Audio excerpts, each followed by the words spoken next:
prévoyez un voyage en Thaïlande et désirez connaître un itinéraire complet mêlant incontournables et destinations hors des sentiers battus, alors cette vidéo est pour vous.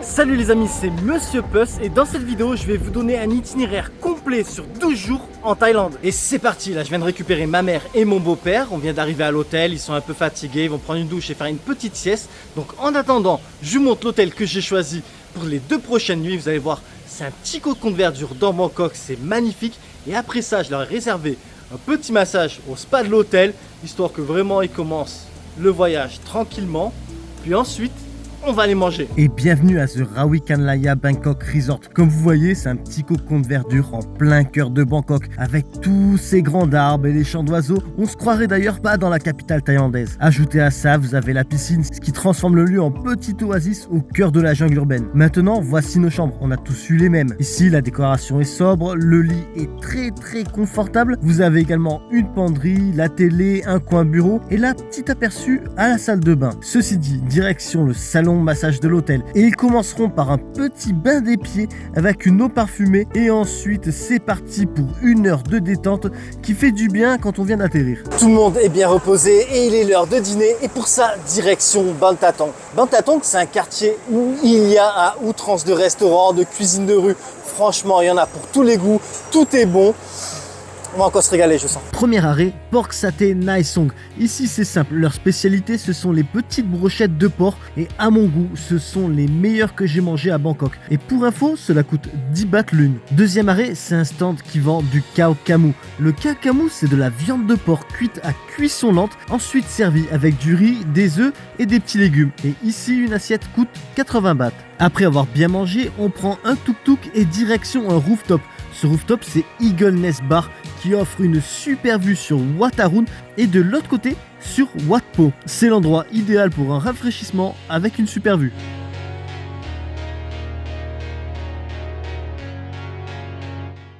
Après une super nuit, franchement la literie est de qualité, j'ai l'impression que j'ai dormi sur un nuage, même si je ne m'aventurais pas à dormir sur un nuage, la chute risque d'être compliquée. Enfin bon, ceci dit, maintenant on passe au petit déjeuner. Le petit déjeuner, c'est un buffet à volonté et après ça, direction Wat Phak Nam qui est un temple vraiment magnifique et là-bas on va faire une activité plutôt cool. Pour aller à Wat Phak Nam, on doit traverser le fleuve, la Chao Phraya. Ensuite, on se rend à ce temple qui s'appelle Wat Mai Yai Nui. Et si je viens ici, c'est pour prendre un bateau qui nous amènera à Wat Phak Nam. C'est un bateau privé que j'ai loué 700 bahts de l'heure. Et après 10-15 minutes de bateau, nous voici arrivés à Wat Phak Nam. C'est ici que se trouve le plus grand Bouddha de Bangkok. Il fait 69 mètres de haut.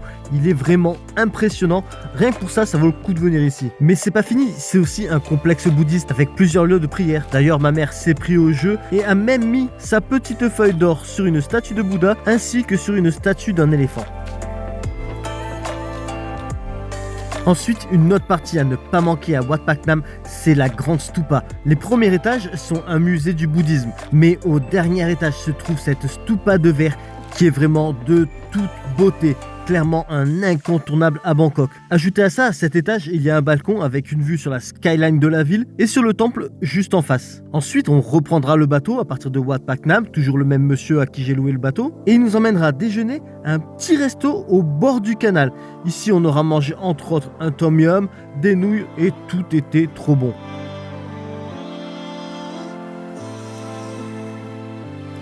Après le déjeuner, et comme ma mère n'a jamais goûté à un bubble tea, à un milk tea, et ça tombe bien parce que ma copine a un petit magasin qui fait des milk tea, et bien direction ici, Fresh Me pour un milk tea. Faut savoir que son petit magasin se trouve à Siam University qui est à moins de 10 minutes de Wat Phak Nam. C'est un tout petit magasin, mimi, couleur poussin. Et d'ailleurs, voilà mon poussin à moi avec ma mère qui s'apprête à goûter à son premier bubble tea qui sera mon préféré, celui au brown sugar.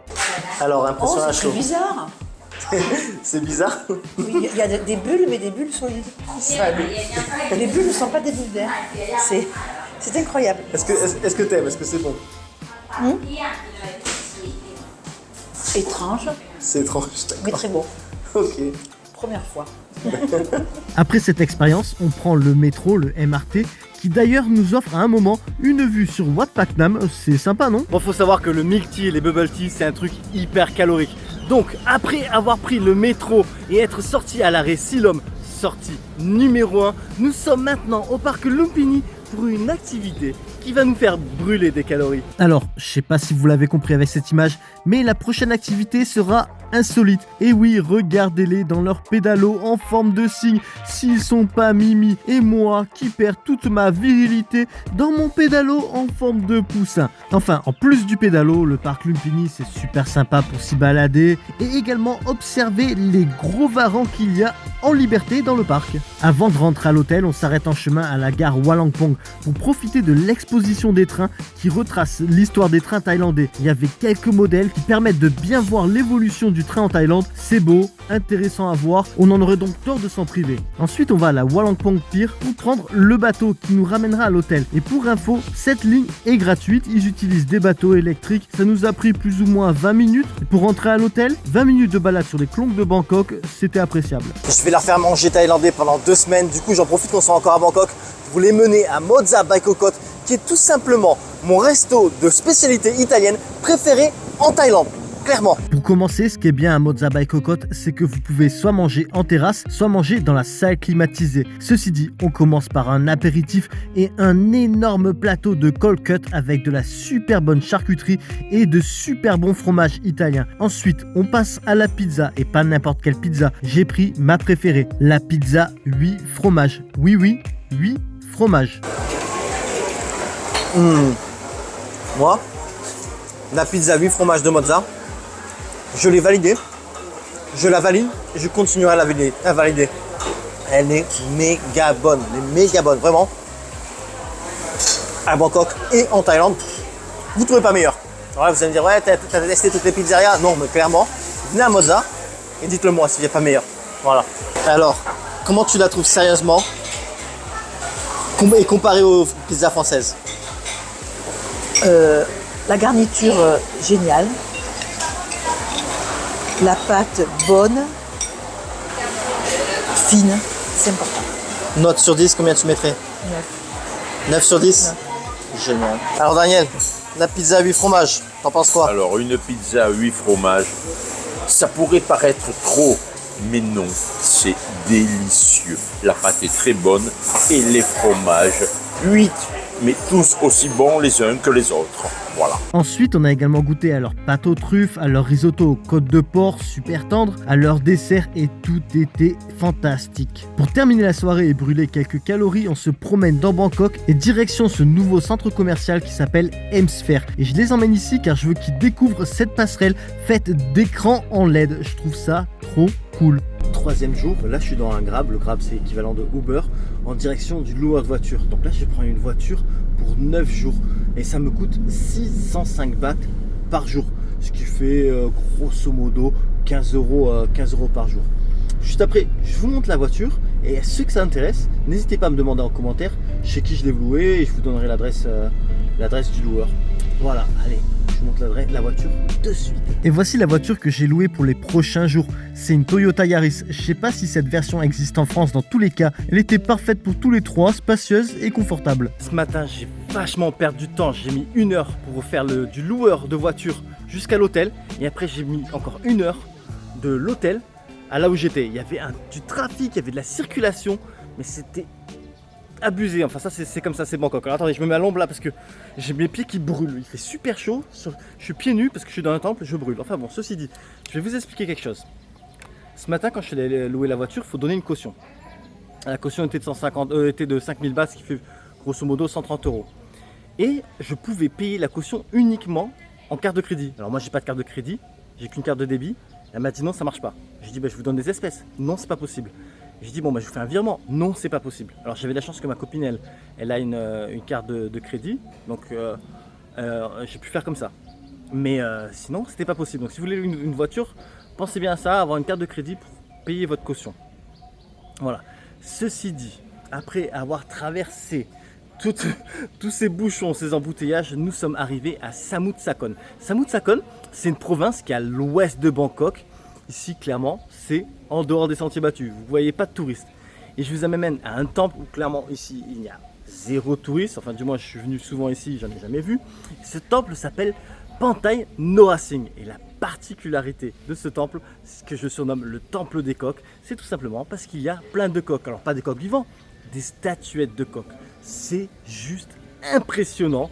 Je vous montre tout ça et je vous explique pourquoi justement il y a autant de statuettes de coqs. Bienvenue au temple Pantai Nora Singh. Et ici, s'il y a autant de coqs, c'est que ce sont des offrandes pour Pantai Nora Singh qui adorait les combats de coqs. Donc on lui offre des coqs, comme ça il peut en profiter dans l'au-delà. Pantai Nora Singh, c'est cet homme qui était barreur pour le roi Sampet VIII et qui a été exécuté malgré le pardon du roi pour avoir accidentellement coulé la barque qui transportait le roi. D'ailleurs, voici la barque en question qui a servi à ce moment d'embarcation pour une sortie de pêche du roi. Malgré le pardon du roi, il accepte sa sentence afin de respecter la loi du royaume et sera donc exécuté ici. Depuis, les Thaïlandais le prient et le respectent comme un modèle d'honnêteté pure. Du coup, on joue tous le jeu et on met un petit coq en offrande à Pantai Nora Singh. Vous pouvez acheter ces offrandes à l'entrée du temple et il y en a de différentes tailles, mais clairement de toutes les tailles. Ici, c'est un grand complexe bouddhiste avec plusieurs temples très beaux et avec de nombreuses statues de moines et divinités bouddhistes.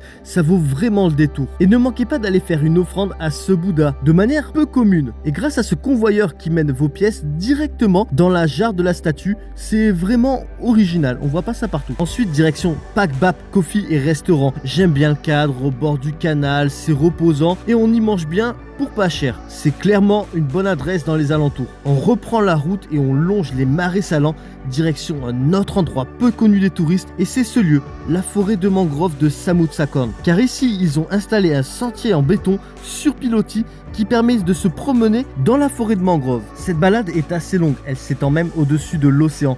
Comptez un bon 40 minutes aller-retour si vous désirez profiter un minimum du lieu. Surtout si vous observez la faune environnante tels que ces gobies. Alors ces gobies, ils nous ont vraiment captivés, très intéressant à regarder. Il y avait aussi cette espèce de crabe avec sa super grande pince et sa toute petite pince, je l'ai surnommé le crabe tenaille. Et enfin on a vu quelques rapaces. Ensuite, si vous voulez, vous pouvez rester ici pour regarder le coucher de soleil.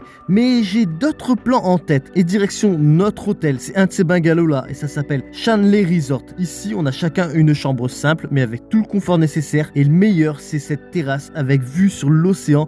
C'est tout simplement génial. Surtout qu'en plus, on peut également distinguer le coucher de soleil depuis la terrasse. Mais j'ai préféré aller à 5 minutes à pied de l'hôtel où se trouve ce coin avec toutes ces mouettes. D'une, c'est quand même assez impressionnant à voir. Et avec le coucher de soleil, ça fait des images tout simplement magnifiques.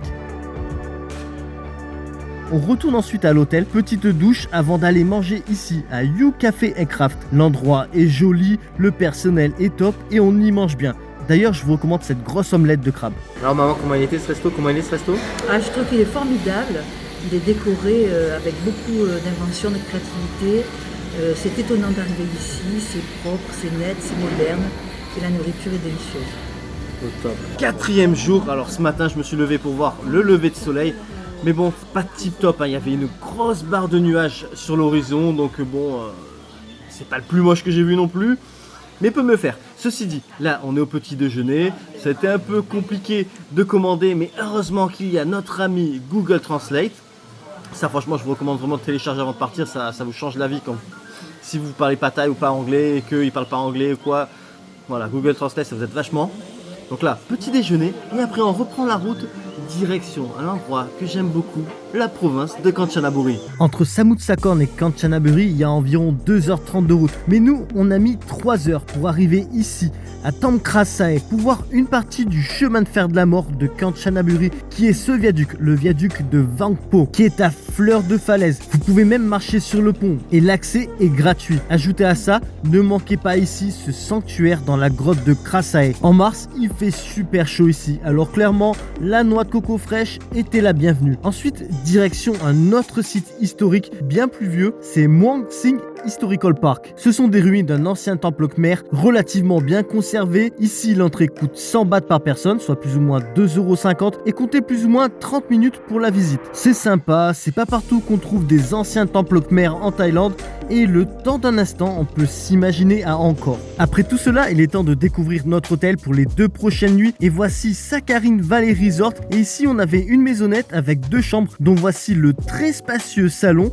Maintenant, la première chambre avec la baie vitrée en angle, la baie vitrée qui offre une vue imprenable sur le lac, et la chambre a sa propre salle de bain. Là, voici la deuxième chambre, spacieuse, confortable et aussi avec sa propre salle de bain. Et enfin, l'hôtel a également un grand jardin avec piscine. Enfin, pour terminer la journée, direction un restaurant flottant pour dîner sur la rivière Kwai. Et ce resto s'appelle Taraburi. Il propose des spécialités thaï, toutes plus bonnes que les autres, clairement. 5e jour et après un petit déjeuner au bord du lac à l'hôtel, c'est un petit buffet à volonté. Bon, donc déjà on a pris des calories, du coup il faut aller les brûler. Et maintenant direction une petite randonnée aux cascades d'Erawan. Alors ici ce qui est bien, c'est que vous avez 7 niveaux. 7 niveaux avec différentes cascades. Et certaines ont leurs petites particularités, vous allez voir. Les cascades d'Erawan sont sur plusieurs niveaux et l'aller-retour fait plus ou moins 3 km 600. Ici, voici le premier niveau, belle cascade en escalier. Maintenant, le deuxième niveau, qui était joli mais moins impressionnant à cause de la saison sèche. Regardez les amis, ma mère à Erawan, la cascade d'Erawan n'est pas venue toute seule, elle s'est fait des potes.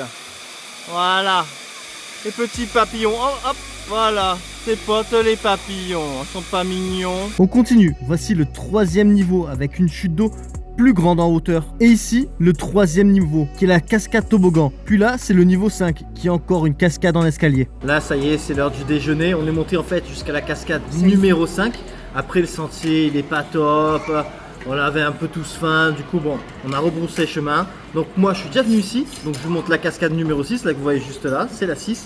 Et après là c'est la cascade numéro 7 avec sa petite particularité qu'il y a des petits poissons à l'intérieur qui viennent vous nettoyer les ongles des pieds, si c'est pas beau hein. Ceci dit, à midi on a encore mangé thaïlandais avec plusieurs salades et un bon poulet grillé, on s'est encore régalé. Ensuite direction un incontournable à Kanchanaburi, c'est le pont de la rivière Kwai. Oui, il existe vraiment, ce n'est pas que le titre d'un film. Il a été construit pendant la Seconde Guerre mondiale par les prisonniers faits par les Japonais. Le chemin de fer est encore en service, mais on peut quand même marcher sur le pont, car à ce moment-là, le train va très doucement. C'est d'ailleurs très sympa à voir, on a eu de la chance d'y être à son passage. C'était pile poil à l'heure du coucher de soleil, donc on a eu 2 spectacles. Enfin, pour dîner, on va manger quelque chose que les Thaïs adorent, c'est le mookata. Pour résumer ce que c'est, on peut dire que c'est à la fois un barbecue et un hot pot. 6e jour et on commence la matinée toujours à Kanchanaburi, ici à un lieu assez spécial. Enfin ce qui est spécial c'est que vous avez un arbre, ici c'est un arbre d'une taille, mais d'une taille impressionnante avec des branches qui partent à l'horizontale, mais des branches de la taille d'un arbre. Je me dis mais comment ça fait pour tenir? C'est juste incroyable franchement. Je suis déjà venu ici et à chaque fois je reste ébahi quoi, je reste bouche bée. Je me dis mais c'est quoi? C'est dingue cet arbre, il est magnifique. Je vous en montre un peu plus. Pour que vous vous rendez plus compte, voici quelques chiffres. Le diamètre de l'arbre est de 58 mètres et couvre une superficie de 2641 mètres carrés. Et son tronc fait 9 mètres 10 de circonférence. Ceci dit, cette année, j'ai eu la chance de le voir en fleurs, ce qui le rend encore plus beau. Deuxième arrêt du jour, c'est Wat Tham Suat, qui est également un incontournable à Kanchanaburi. Ce jour-là, le Bouddha principal était en rénovation. Comme ça, il sera encore plus merveilleux lors de votre prochaine visite. Vous allez voir, c'est un temple de toute beauté, avec tout plein de détails, comme souvent pour les temples thaïlandais. Ce qui est génial aussi ici, c'est que d'un côté, vous avez une vue sur les rizières, et de l'autre côté, vous avez une vue sur la rivière. Je fais une petite aparté pour vous dire que j'ai écrit un e-book guide voyage en Thaïlande, dans lequel vous allez retrouver des itinéraires complets sur 1 semaine, 2 semaines, 3 semaines, 4 semaines. Vous allez retrouver aussi tout un tas de destinations décrites en détail pour compléter les itinéraires. Par exemple, s'il y a des endroits que vous avez déjà fait et que vous n'aimez pas, vous prenez dans les autres destinations et vous modulez vos itinéraires. En plus de ça, vous avez tout un tas de bonnes adresses, d'hôtels, de restaurants, de stands de street food, de rooftop bar, de coffee shop et j'en passe. Franchement, ce sera clairement votre meilleur compagnon pour votre prochain séjour en Thaïlande. Maintenant, si vous désirez vous le procurer, c'est simple. Vous allez sur mon site www.monsieurpuss.com et en 2-3 clics, vous avez le e-book Thaïlande. Je vous mets aussi un lien en description, comme ça il vous suffit de cliquer dessus, vous arrivez directement sur l'onglet e-book Thaïlande et en 2-3 temps mouvement, vous avez votre meilleur ami pour votre prochain voyage en Thaïlande. Après environ 3 heures de route, nous sommes arrivés à Hua Hin. Alors en chemin, on s'est arrêté à une station-service, on a mangé là-bas. En fait, il y avait des petits restaurants sur le côté.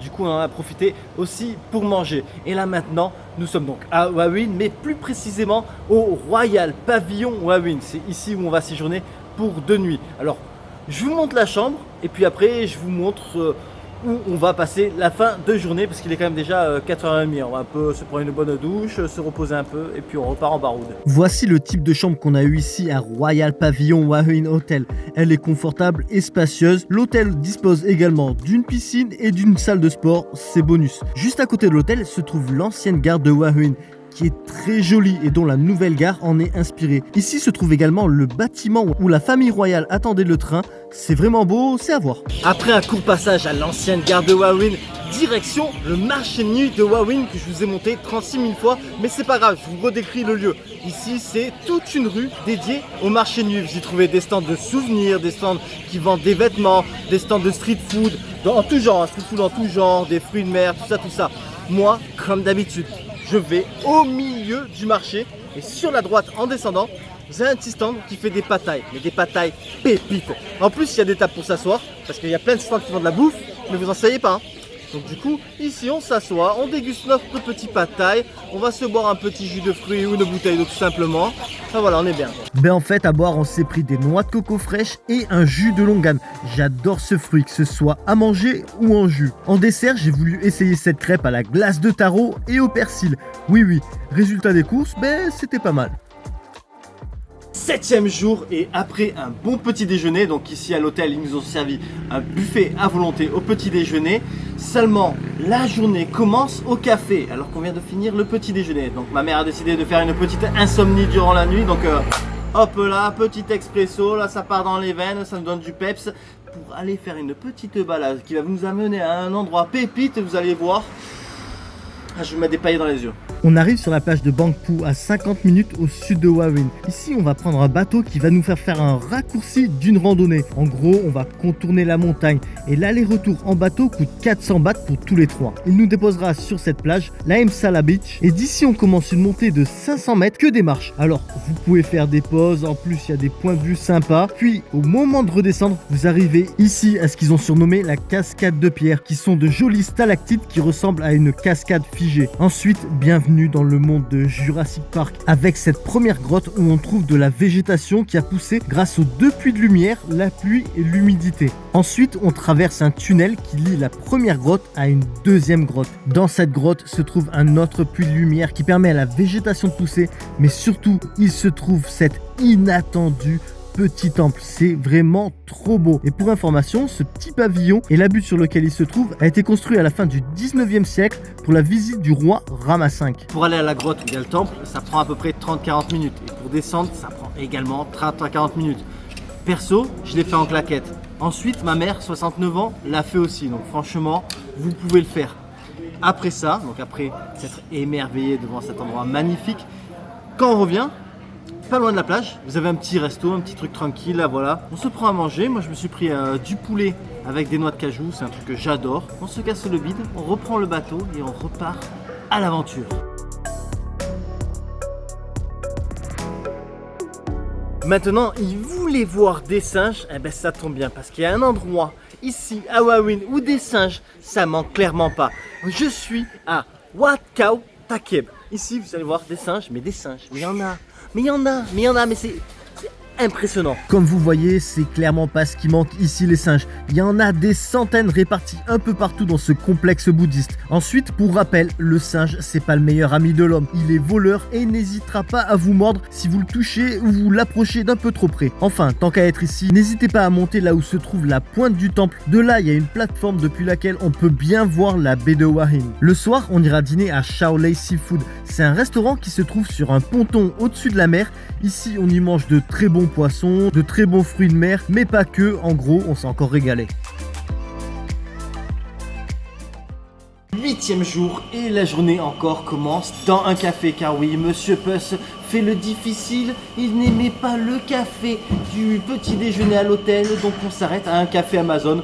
Ma mère et Daniel aiment bien aussi le café Amazon, donc On s'assoit tous ici. C'est comme en fait une aire de repos parce qu'en fait on est sur la route pour aller à Pattaya. Il y a 4 heures de route. 2 petits expressos, un café long. Hop là, on a notre dosette de caféine et on repart pour la route. Comme je vous ai dit, direction Pattaya. On va avoir des trucs sympas. Pas ce que vous attendez, des trucs sympas. Pour faire Huahin Pattaya, normalement ça prend 4 heures de route. Sauf que nous, on s'est pris les bouchons. Après, il y a eu la pluie, des accidents. Donc on roulait à 2 à l'heure. Au final, il est 4 heures moins le quart et on vient à peine d'arriver à notre première destination, qui est certainement la seule de la journée. Mais bon, ça reste un endroit super, un endroit impressionnant. Bienvenue à Khao Shishan. Khao Shishan, c'est une gravure de l'image de Bouddha sur une colline. C'est la plus grande gravure de Bouddha du monde. Elle fait 109 mètres de haut pour 70 mètres de large. Et pour la petite anecdote, cette gravure a été faite dans une ancienne carrière qui a servi à construire des pistes de décollage pour les avions américains pendant la guerre du Vietnam. Il est 18 h et on vient d'arriver à l'hôtel, mais ça va, on est toujours dans les temps parce que le coucher de soleil est dans 30 minutes et vous allez voir que ça a son importance. Là, on reste pour une nuit à Befer Pattaya. Franchement, l'hôtel est méga stylé, je vous le montre tout de suite et vous allez de suite comprendre pourquoi il est important qu'on arrive avant le coucher de soleil. Voici le type de chambre qu'on a eu à Befer Pattaya. Elle est super confortable, de décoration moderne. Et ce qui est génial, c'est que vous avez un balcon vue mer avec une baignoire. Trop cool quoi. Et donc si c'est bien d'arriver avant le coucher de soleil, c'est qu'on peut en profiter depuis le balcon de la chambre ou depuis le rooftop de l'hôtel où se trouve la piscine. Le soir, on ira dîner à The Sky Gallery. Ici, j'adore le cadre de jour comme de nuit. Regardez, vous pouvez même vous asseoir manger dans des sortes de nids. C'est trop stylé. Ici, il propose aussi bien des plats internationaux que des spécialités thaïlandaises. Et donc, on a pris une salade César, mais aussi une salade thaïlandaise, puis encore un super bon poisson, en plus prédécoupé, et du chou à la sauce de poisson, car j'adore ça. On a bien mangé, on a bien profité, et pour finir, on est monté au point de vue du Pattaya Sign. Il est 6 h du matin, je me suis levé pour filmer le lever de soleil, sauf que à la place, j'ai des nuages, comme par hasard le jour où on va sur une île paradisiaque. Enfin bon, c'est pas grave. Là, on va aller au déjeuner. Après, on part faire une visite à Pattaya. Et après, direction Koh Samet. Et Koh Samet, c'est à juste 1 heure de Pattaya. Et vous allez voir, c'est franchement une île pépite. Il y a peu de monde. L'eau est claire et turquoise. Les plages sont propres. Franchement, moi, Koh Samet... moi, je suis vendeur. Hein. Je vends Koh Samet à chaque fois. Je veux dire, je recommande à tout le monde. C'est génial comme petite île. C'est à côté de Bangkok. C'est le programme de la journée, tranquille quoi. Franchement, là c'est la fin du séjour, on va y aller tranquille, on va profiter et on va croiser les doigts pour qu'il n'y ait pas de pluie. On a un peu traîné au petit déjeuner, d'ailleurs le petit déjeuner c'était un buffet à volonté encore une fois. Et si on a traîné, c'est tout simplement parce qu'il s'est mis à pleuvoir. Donc du coup on a attendu que la pluie s'arrête, il ne pleut plus, bon il fait super gris, mais c'est pas grave parce qu'on vient ici voir l'incontournable de chez incontournable qui est le sanctuaire de la vérité. Le sanctuaire de la vérité, c'est l'incontournable à Pattaya. C'est un lieu magnifique et majestueux. Maintenant, je vous conseille d'acheter vos billets d'entrée en ligne. Ça sera moins cher, j'ai payé 450 bahts par personne. Dans le prix est inclus une visite guidée, mais libre à vous de la suivre ou non. Dans tous les cas, comptez environ 1 heure pour profiter de la beauté de ce sanctuaire, qui est aussi beau de l'extérieur qu'à l'intérieur.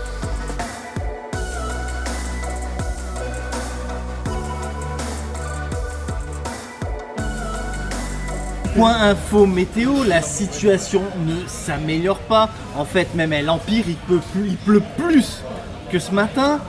Du coup, vu que l'espoir fait vivre et la bouffe aussi, nous sommes allés déjeuner dans un restaurant thaïlandais.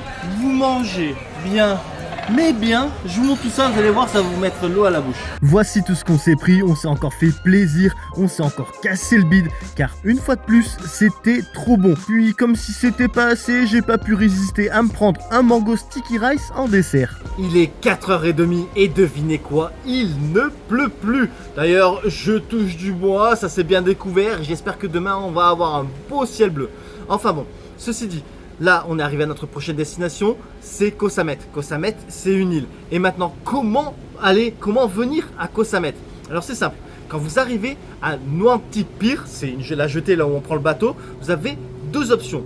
La première option, la plus rapide, qui dure entre 10 et 15 minutes en fonction de l'état de la mer, c'est le speedboat, traduisez le bateau rapide. Là, ça coûte 300 bahts l'aller-retour. Ensuite, Si vous êtes plus fragile, plus sensible à la mer, je veux dire parce que ça tape un peu, hein, le speedboat ça peut taper un peu, vous avez le gros ferry. Alors là, ça va plus doucement, ça prend à peu près 45 minutes et ça coûte 120 bahts l'aller-retour. Ensuite, si comme moi, vous venez en voiture, vous pouvez vous garer directement à la jetée, à Noantip Pier. Vous avez un parking, ça coûte 100 bahts la journée. Donc nous, on reste 2 jours, j'ai payé 200 bahts pour les 2 jours.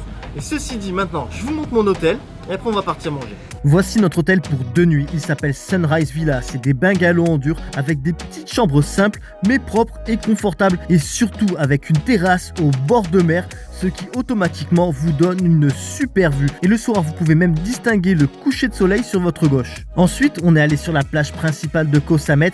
Ici, il y a plein de restaurants. On s'est pris quelques petits trucs à manger, à la fois c'est le but quand on va au resto. Et enfin, sur la plage, il y a plein de fire show.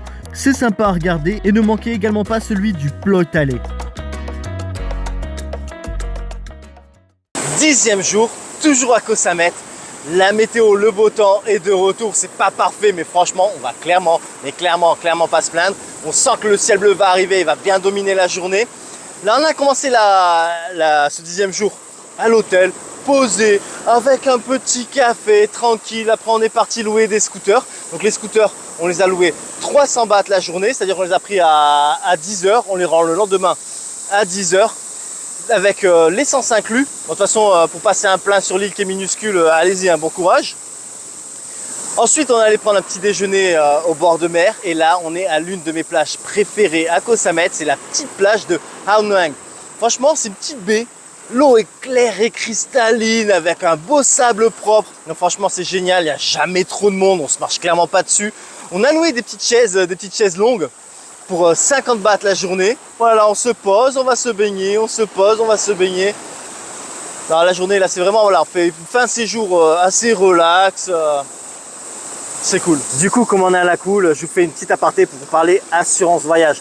Là, pendant ce voyage, on est tous assurés parce que on ne sait pas ce qui peut arriver. Les choses n'arrivent pas qu'aux autres et souvent, un petit pépin peut coûter très très cher. Maintenant, quelle assurance on a choisi? Nous, on est tous assurés chez ACS Assurance. C'est clairement le meilleur rapport qualité-prix. Ils sont super sérieux, vous avez une bonne couverture et ça à 2 fois moins cher comparé aux autres concurrents. 2 fois, et encore des fois c'est 2 fois et demi, voire 3 fois moins cher.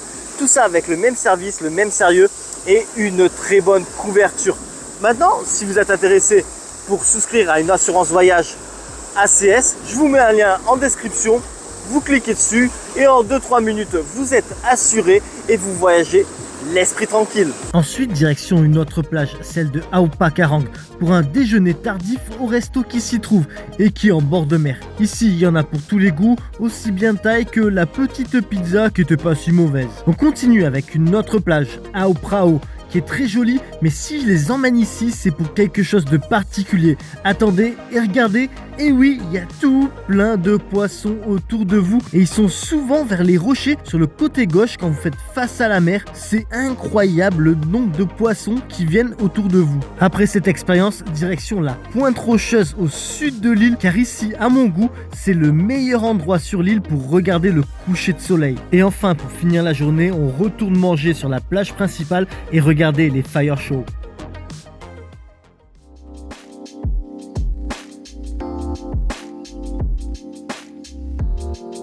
Onzième jour, et comme vous avez pu voir, c'était un petit lever de soleil timide, mais peu importe, le ciel bleu est arrivé. La dernière matinée où on est à Koh Samet, mais bon c'est pas grave, la météo comme j'ai dit c'est quelque chose qu'on ne contrôle pas, mais ceci dit, la journée commence au Big Buddha de Koh Samet. Alors c'est pas un truc super imposant, mais c'est un endroit sympa, c'est un endroit calme, enfin sans la disqueuse actuellement. Voilà, je vous montre tout ça, vous allez voir, ça vaut le détour quand vous êtes à Koh Samet. Le Big Buddha de Koh Samet est un endroit où très peu de touristes viennent, ce qui peut être surprenant car les lieux méritent tout de même d'être visités. En plus, ils sont en train d'agrandir le temple qui au moment de la vidéo était toujours en travaux, mais ils ont bien avancé et ça mérite le coup d'œil. Puis certainement que quand vous allez y aller, le temple sera fini et de toute beauté. On a quitté Koh Samet et on est bien arrivé à Bangkok. Seulement en temps normal, c'est 2h30 de route, mais là on a presque mis 5 heures. Et pourquoi?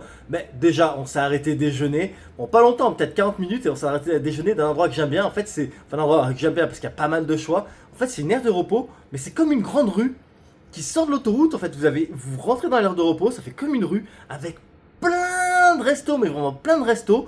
Là-bas, on a choisi de manger du kakamu. Le kakamu, c'est ce porc cuisiné en cuisson lente. Franchement, c'était trop bon. Enfin, ceci dit, maintenant, on est bien à Bangkok, à l'un de mes hôtels préférés, le Skyview Bangkok Hotel. Franchement, j'ai pris une chambre pour ma mère et mon beau-père. Elle est tout simplement pépite. Je vous la montre, vous allez voir...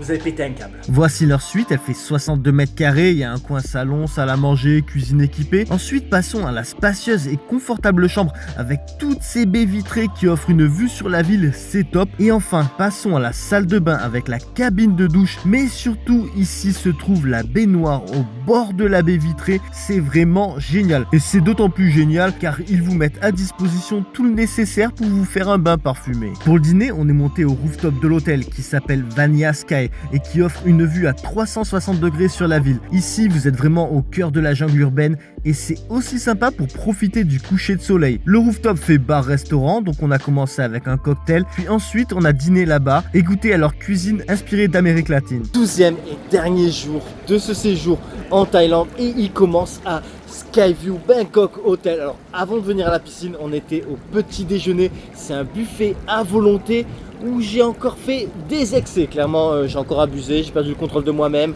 J'ai pris assiette après assiette. Enfin bon, du coup, je me suis dit, on va faire des longueurs à la piscine. Eh ben non, j'ai pris un cocktail histoire de m'enfoncer encore un peu plus, de prendre un peu plus de calories. Mais c'est pas grave. Là, l'aventure continue. Parce que aujourd'hui, ma mère et mon beau-père partent tard. Ils ont leur vol aux alentours de minuit. Ce qui fait qu'en fait, on peut profiter encore de toute la journée pour découvrir Bangkok. Ils vont faire peut-être certainement quelques achats. On peut manger ensemble, un dernier dîner ensemble. Franchement, je vais les amener d'un endroit pépite, histoire de finir le séjour en beauté. La piscine de l'hôtel, c'est bien sympa, mais il y a un moment, il faut bien partir de l'hôtel. Et donc, on a check-out. Maintenant, on est dans un autre hôtel, mais en fait, pour le restaurant de cet hôtel, c'est un restaurant chinois et qui se trouve dans un centre commercial, le centre commercial MBK. Comme ça, là, on mange. Puis après, ma mère avait acheté 2-3 bêtises pour 2-3 souvenirs pour tout le monde à droite à gauche en France. Puis après ça, on continuera les visites de Bangkok. Alors, ce restaurant chinois, vous en pensez quoi? Très raffiné, très surprenant, Très fin, délicieux. Et beaucoup de petits plats différents. on a l'impression de jouer à la dinette et le service est parfait. Ah oui, très attentionné et c'est très bon.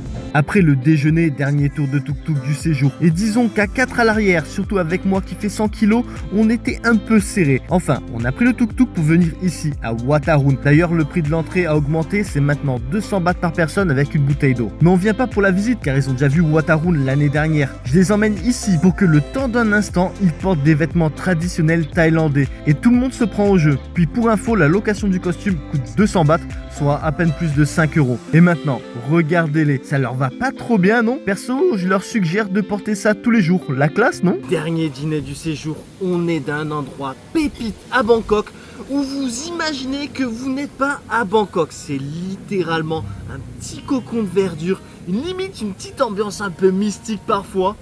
Je vous montre le coin, vous allez péter un câble. La première chose que vous allez faire quand vous allez venir à Bangkok, c'est venir ici. Bienvenue à Ban Swan Sathon. Ici, vous êtes bien à Bangkok, mais on peut s'imaginer que ce resto est au cœur de la jungle. Avec toutes ces plantes de partout, ça vous déconnecte de la ville. Regardez, il y a carrément une cascade. C'est dingue. Et puis, ces tout petits trucs qui font de la vapeur d'eau, ça donne un côté mystique. Enfin, vous pouvez aussi manger en salle, c'est pratique en cas de pluie. Daniel, grand amoureux des smoothies à la pastèque, là il est gâté.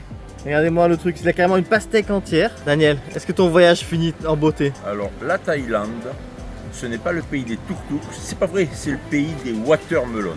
Et alors, des pastèques. des pastèques, non, c'est watermelon. Watermelon.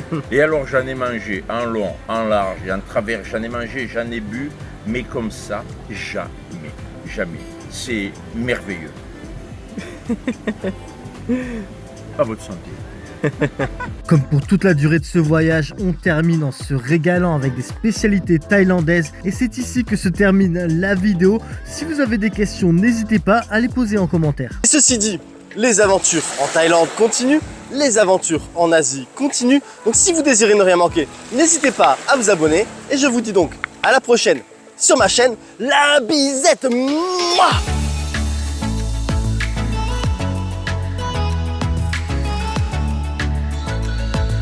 Je vous remercie d'avoir regardé ma vidéo et j'espère qu'elle vous sera utile pour votre prochain voyage. À bientôt.